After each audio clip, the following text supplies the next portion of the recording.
Olen Tapio Anttila, sisustusarkkitehti ja muotoilija ja suunnittelen laidasta laitaan erilaisia huonekaluja, valaisimia, konsepteja.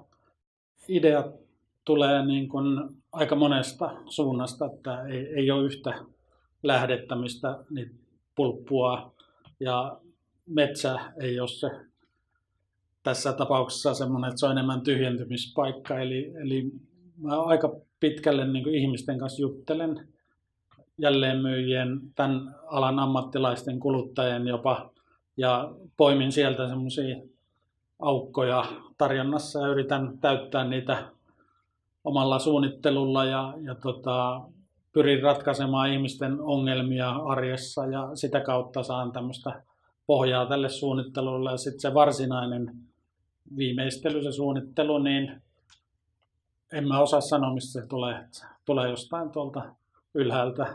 Se on aika pitkälle sellaista vaistovarasta toimintaa. Kokemus vaikuttaa tietysti siihen ja se on aika monimutkainen tämmöinen vyyhti, mistä se lopputuote tulee. Että luovuus on tietenkin kaiken taustalla, mutta sitä on hyvin, hyvin monenlaista. Että tämä design-prosessi näissä huonekaluissa on aika pitkä ja siinä on oltava mukana niin kuin tästä luonnostelusta työpiirustuksiin, prototyyppeihin, sitten tuotantoon, sitten siihen varsinaiseen lanseeraukseen, messuille ja muita. Tässä on oltava kaikissa mukana, tiedettävä jokaista jotain vähän ja jokaiseen liittyy tietty pala luovuutta.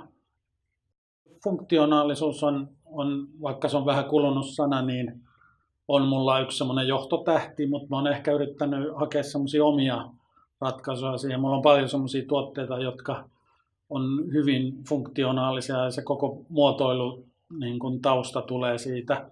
Totta kai siinä on myös sitä varsinaista muotoilua myös, mutta paljon se yleishahmo tulee siitä funktionaalisuudesta ja se on tärkeä, mutta sen voi tehdä niin kuin monella tavalla. Se ei tarkoita, että se pitää olla tylsä sen tuotteen, vaan se voi olla myös hyvin muotoiltu. Suunnitteluideologian ehkä pari semmoista keskeistä teemaa on varmasti tämmöinen niin kuin ekologisuus, että se meille suomalaisille tulee ihan niin kuin luonnostaan niin kuin hengittäminen. Me käytetään puuta, ohuita rakenteita. Toinen tärkeä on just tämä, mä jotenkin olen niin kuin tämmöisen normaalin tavallisen ihmisen, ehkä en tiedä onko vähän väärin sanottu palvelija, mutta yritän ratkaista heidän jokapäiväisiä ongelmia designin avulla, tarjota laadukasta esineympäristöä sinne kotiin ja sit yksi tärkeä on ollut, että se on semmoista kohtuuhintaista, että tämä on aika monien saatavilla ja sitten pitkäikäistä ja ajatonta, mikä on myös ekologisuutta parhaimmillaan.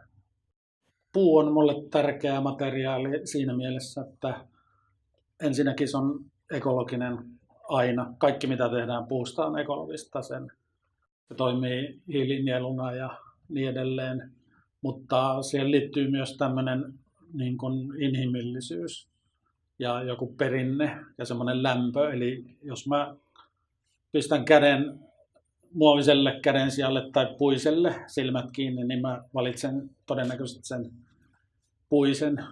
Mä oon yrittänyt näissä mun puuhuonekaluissa semmoista tiettyä keveyttä hakea ja sitten vähän hakea niitä äärirajoja, mitä siitä voi tehdä ja mitä ei.